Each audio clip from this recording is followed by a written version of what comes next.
Washington, inside the White House, the mood was bristling with tension. Hundreds of protesters were gathering outside the gates, shouting curses at President Trump and in some cases throwing bricks and bottles. Nervous for his safety, Secret Service agents abruptly rushed the president to the underground bunker used in the past during terrorist attacks. The scene on Friday night, described by a person with first-hand knowledge, kicked off an uneasy weekend at the White House as demonstrations spread after the brutal death of a black man in police custody under a white officer's knee.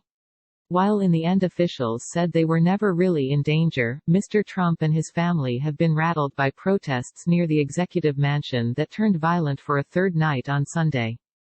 After days in which the empathy he expressed for George Floyd, the man killed, was overshadowed by his combative threats to ramp up violence against looters and rioters, Mr. Trump spent Sunday out of sight, even as some of his campaign advisors were recommending that he deliver a nationally televised address before another night of violence. The building was even emptier than usual as some White House officials planning to work were told not to come in case of renewed unrest. Thousands of protesters demonstrated peacefully near the White House during the day, but by nightfall, with hundreds still in the streets, the scene turned more volatile as crowds surged forward against lines of riot police with plastic shields as the two sides vied for control of Lafayette Square across from the White House.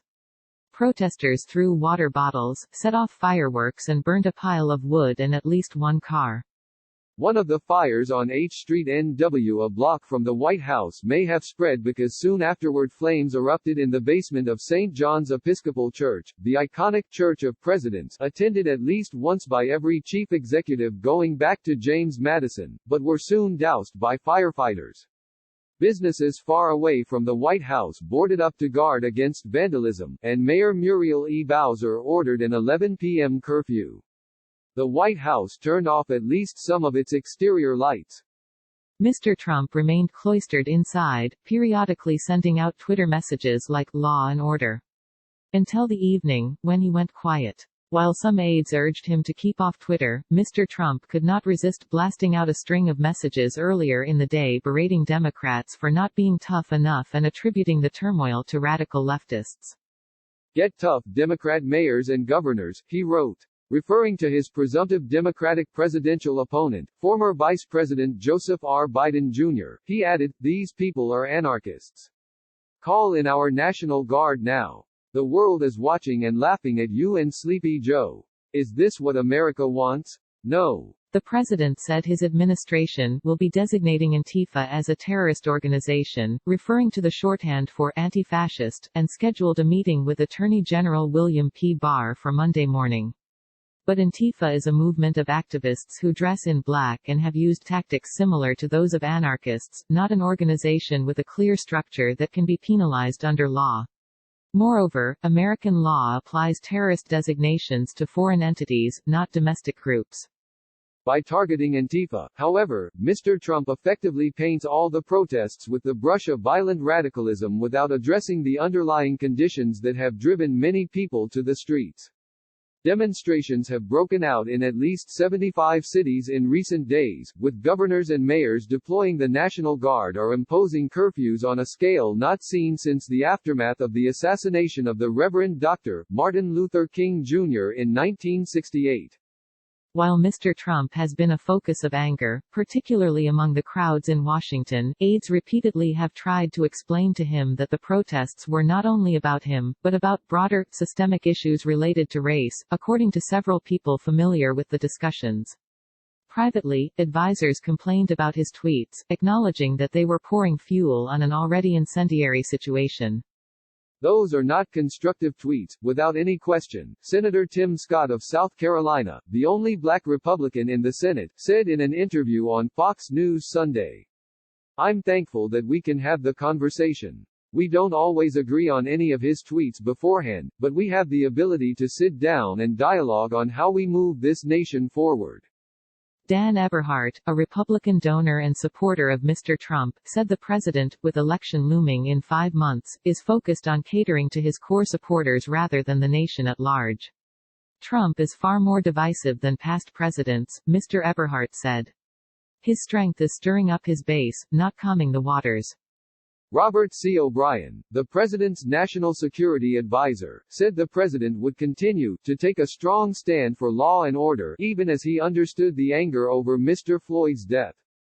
We want peaceful protesters who have real concerns about brutality and racism. They need to be able to go to the city hall. They need to be able to petition their government and let their voices be heard, Mr. O'Brien said on State of the Union on CNN. And they can't be hijacked by these left-wing Antifa militants who are burning down primarily communities in the African American sections and the Hispanic sections of our city.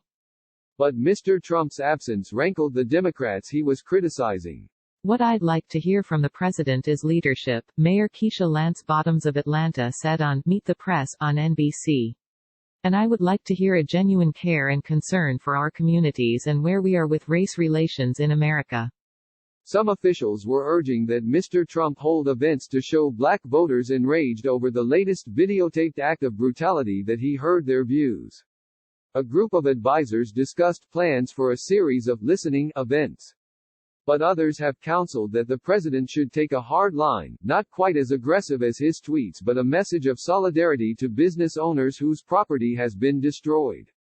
Some in the president's circle see the escalations as a political boon, much in the way Richard M. Nixon won the presidency on a law and order platform after the 1968 riots. One advisor to Mr. Trump, who insisted on anonymity to describe private conversations, said images of widespread destruction could be helpful to the law and order message that Mr. Trump has projected since his 2016 campaign. The advisor said that it could particularly appeal to older women at a time when Mr. Trump's support among seniors has eroded amid the coronavirus pandemic, which has disproportionately affected them. The risk, this advisor added, is that people are worn out by the president's behavior.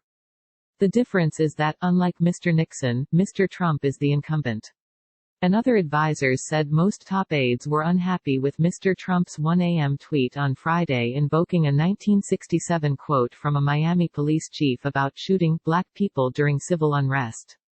Those advisors said it was far from certain that Mr. Trump could use the violent outbreaks in cities to improve his weak standing with suburban women and independent voters. The election was clearly on the president's mind on Sunday.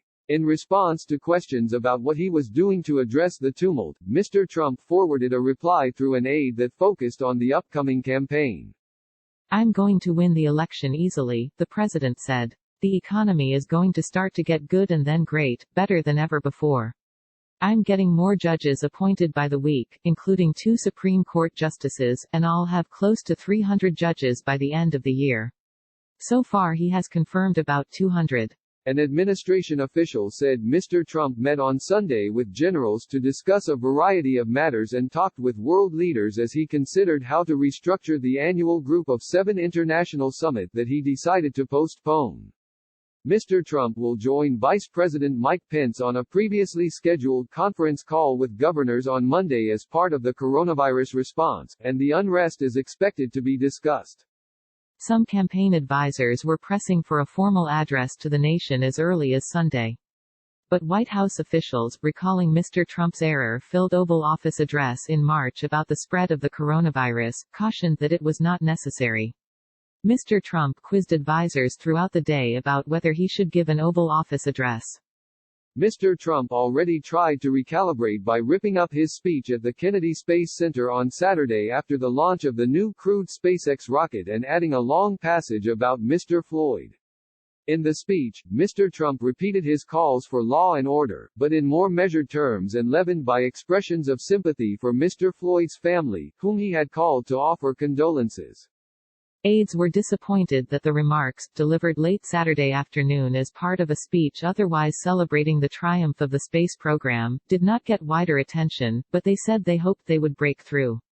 Several administration officials said Mr. Trump was genuinely horrified by the video of Mr. Floyd's last minutes, mentioning it several times in private conversations over the last few days.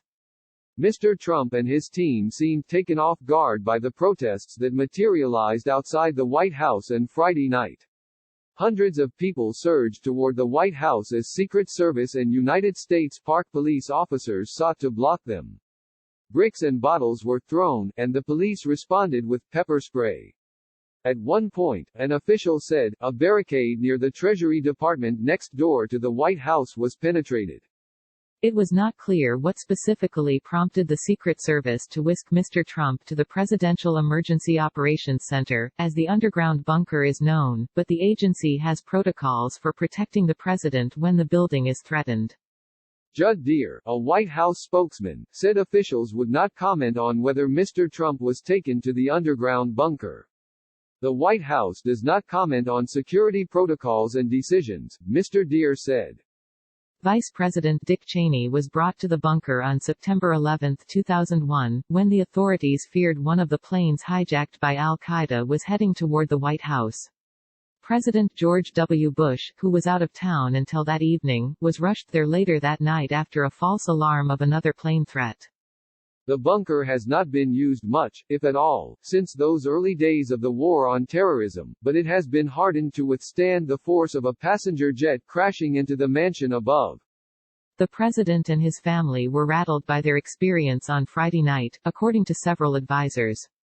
After his evening in the bunker, Mr. Trump emerged on Saturday morning to boast that he never felt unsafe and bow to sick, vicious dogs and ominous weapons on intruders. Melania Trump opted not to travel to Florida for the rocket launch. One person briefed on the events said the First Lady, anxious about the protests, made the decision at the last minute, but another person briefed on what took place disputed that. After Mr. Trump returned to the White House from Florida on Saturday, he found a White House again under siege.